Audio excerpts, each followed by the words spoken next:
Pernah tak anda terfikir betapa kuatnya kuasa kata-kata dalam membentuk dunia seorang kanak-kanak? Hari ini kita akan kupas satu alat yang sangat berkesan tapi kadang-kadang kita terlepas pandang, iaitu afirmasi harian. Jom kita lihat macam mana amalan yang nampak simple ni sebenarnya boleh bina keyakinan dan ketenangan, terutamanya untuk anak-anak kita dalam spektrum autism. Ini soalan utamanya kan. Bunyi macam terlalu mudah untuk jadi kenyataan. Tapi sebenarnya di sebalik kesederhanaan ni ada satu mekanisme psikologi yang sangat kuat. Otak kita ni memang direka untuk bertindak balas pada pengulangan dan benda-benda yang positif. Jom kita tengok macam mana ia berfungsi. Jadi, apa benda sebenarnya afirmasi ni? Okey, bayangkan ia macam senaman untuk minda. Sama macam kita pergi gym untuk latih otot, afirmasi ni pula melatih otak kita untuk bina laluan fikiran yang positif. Ia pasal kita secara sedar pilih pemikiran apa yang kita nak semai dalam diri. Satu ayat pada satu masa. Okey, faedah yang pertama dan mungkin yang paling penting sekali ialah tentang membina kekuatan dari dalam. Kita akan tengok macam mana afirmasi ni boleh bantu anak-anak kita bina macam satu perisai dalaman yang positif untuk lawan rasa ragu-ragu pada diri sendiri. Bagi ramai kanak-kanak, terutamanya yang autistik, suara pengkritik dalam kepala tu boleh jadi sangat kuat. Anda tahu suara yang asyik berbisik, saya tak cukup baik atau saya ni selalu buat silap. Afirmasi ni macam bagi mereka satu skrip baru yang positif untuk lawan balik suara-suara negatif tu. Kita ambil contoh paling klasik ni. Saya boleh lakukan ini. Bila berdepan dengan tugasan yang nampak susah, ulang je ayat ni. Ia macam kita petik satu switch dalam kepala yang terus tukar dari rasa risau kepada rasa mampu. Ia tanam benih keyakinan tu sebelum kita mulakan apa-apa lagi. Dan bila seorang kanak-kanak tu konsisten dengar dan sebut perkara positif tentang diri dia, lama-kelamaan benda tu akan meresap masuk. Pengukuhan positif yang berterusan ni akan buat dia rasa lebih dihargai, lebih berkebolehan dan yang paling penting, lebih yakin pada diri sendiri. Ni satu lagi contoh yang hebat. Saya kuat. Dan kuat kat sini bukan setakat kekuatan fizikal tau. Ia peringatan tentang kekuatan emosi bila kena hadap situasi sosial yang mencabar atau bila rasa kecewa. Ia macam satu pengisytiharan tentang daya tahan diri. Jadi, inilah kuncinya. Afirmasi ni bukan macam ubat penenang segera. Ia sebenarnya satu latihan untuk bina mental yang berkembang. Ia satu kepercayaan yang kebolehan kita boleh dipupuk kalau kita usaha.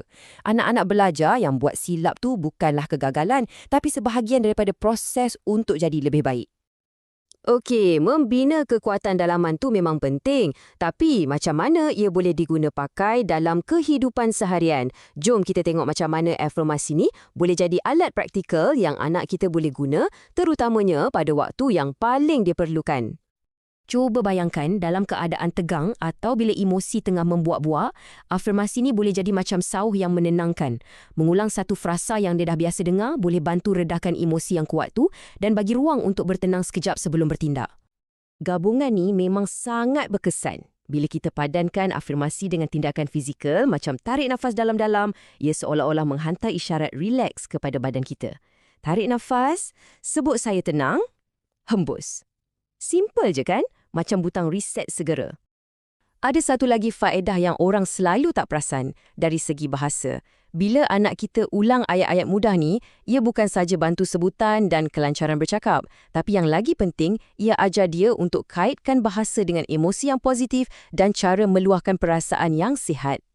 Sekarang, jom kita sentuh satu aspek yang sangat-sangat penting untuk ramai kanak-kanak autistik, iaitu keperluan untuk ada struktur dan rutin dalam kehidupan harian mereka. Cuba kita bayangkan perbezaannya. Bagi otak yang mungkin dah penat proses macam-macam benda, hari yang tak menentu tu memang boleh buat rasa cemas. Tapi sebaliknya, bila ada rutin yang jelas, ia rasa macam satu tempat yang selamat dan tenang. Ia kurangkan beban fikiran dan bagi lebih ruang untuk bertenang. Kat sinilah afirmasi memainkan peranannya. Bila kita jadikan ia sebahagian daripada rutin harian, contohnya setiap pagi lepas bangun tidur atau sebelum tidur malam, ia jadi satu detik yang stabil dan positif. Ia jadi sesuatu yang anak kita boleh jangka, satu titik rujukan yang menenangkan dalam harinya. Baiklah, kita dah bincangkan banyak perkara. Sekarang, mari kita simpulkan semuanya dan lihat gambaran yang lebih besar. Jadi, apa yang kita dah lihat? Afirmasi ni bukan satu benda je. Ia sentuh banyak aspek. Dari bina harga diri dan daya tahan, bagi alat praktikal untuk kawal emosi, sampailah kepada mewujudkan kestabilan melalui rutin. Memang menyeluruh kan? Mesej utama yang saya nak sampaikan ialah jangan pandang rendah pada kuasa amalan yang nampak mudah ni. Afirmasi bukan sekadar kata-kata manis. Ia adalah alat psikologi yang praktikal yang memberi kuasa kepada anak kita untuk membentuk cerita dalaman mereka sendiri dan memupuk tumbesaran emosi yang sihat. Jadi, saya nak tinggalkan anda dengan soalan ni. Tak perlu tunggu lama-lama. Fikirkan satu ayat yang ringkas, positif dan bermakna untuk anak anda. Apakah satu kebenaran yang anda nak dia pegang kuat-kuat tentang diri dia? Mulakan dengan satu benih kecil tu hari ni dan kita saksikan sama-sama bagaimana ia boleh berkembang.